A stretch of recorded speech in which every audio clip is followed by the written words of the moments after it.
Kahit ang patay, mahihirapang makarating sa huling hantungan dahil sa kondisyon ng tulay na ito sa Angadanan, Isabela.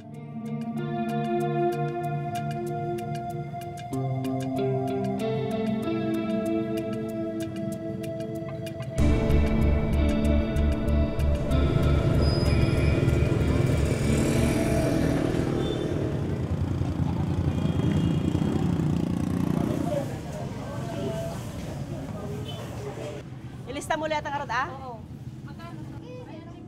Maagang namimili ng panindang gulay sa bayan ng Alicia si Dina.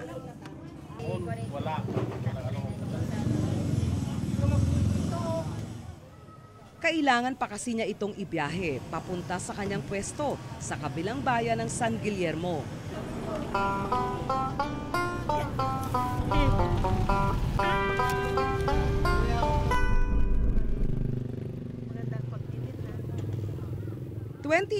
ang masira ng bagyong Kiel at Pedring ang Pigalo Bridge sa bayan ng Angadanan.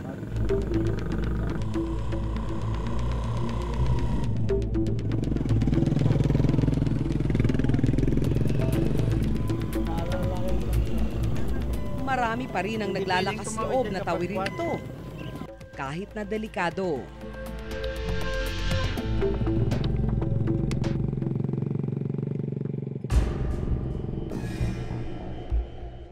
Halos lamunin na ng ilog ang ilang bahagi ng tulay na ito.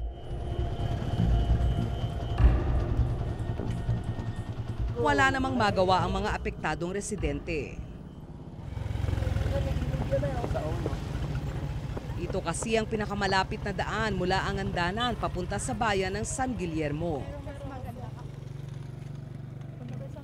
Ito ang ruta ni Dina. Araw-araw siyang tumatawid sa tulay ng Pigalo.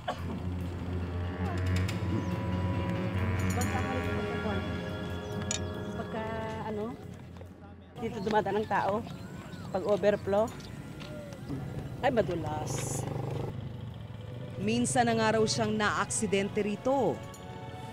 Kung dalawa kami mag-asawa, tapos hindi ko napansin na may butas yung tulay. Akala ko nga ito noon, tanggal na. Sabi ko yun ang kinaganda ko, yung ngipin ko kako, tapos tanggal pa kako. Ito, oo. Kita mo? Nagbabayad si Dina ng tao para magbuhat ng kanyang ipinamili. Eh, hindi makakatawid sir. Gaya niyan, oh. Eh, hindi naman ako makakarating doon kung hindi ako lilipat ng tricycle. Tuloy magpapapasan ng tinda kasi ganyan nga. Hindi ko naman kayang buhatin. 20 pesos ang ibinabayad niya sa tagabuhat.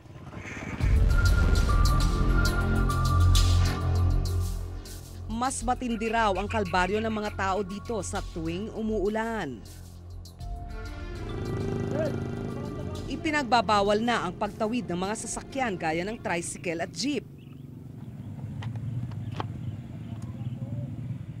Bisikleta at single na motor na lang ang pinapayagang dumaan. Kaya pagdating sa gitna ng tulay, isasakay muli ni Dina sa ibang tricycle ang mga paninda.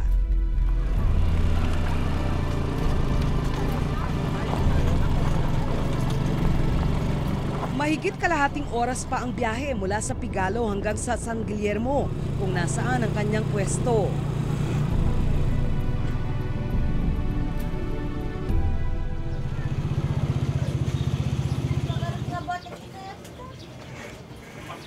₱120 ang pamasahe sa tricycle hanggang palengke.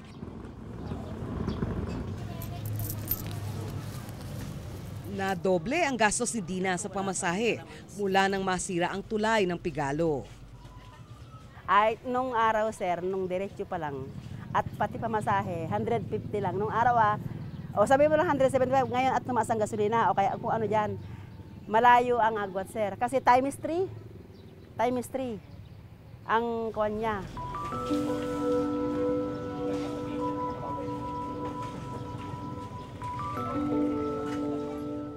Bago pa man masira ang tulay ng Pigalo, mahigit 2 dekada na siyang nagtitinda sa palengkeng ito sa bayan ng San Guillermo.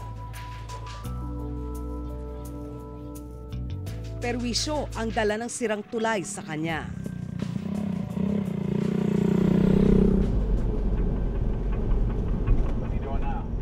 Aabot ng halos 2 oras ang biyahe kung iikot sa highway. Walang iba sir eh.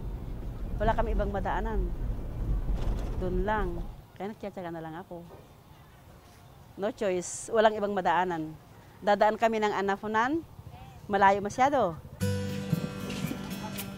Kahit na mahirap ang biyahe, tinatiyaga niya ito. Mag-high school na kasi sa pasukan ang nag-iisa nilang anak.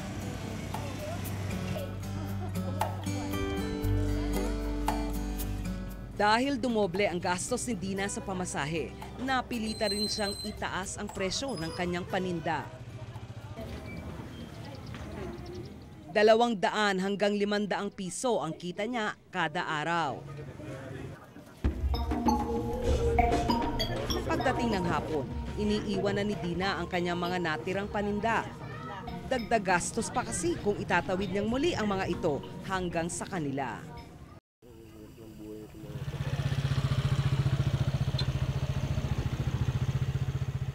Hindi nagpapagabi ang mga tao sa San Guillermo.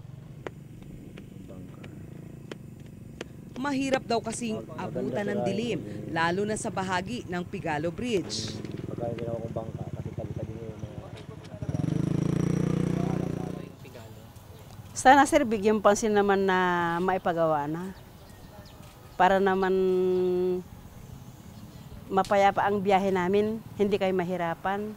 Lalo sa akin, at umagat hapon ang daan ko dyan. Ang abalang dulot ng sirang tulay sa mga residente, parang parusa na walang katapusan. Sana ay pansinin ito ng kinauukulan para sa kapakanan ng mga tao.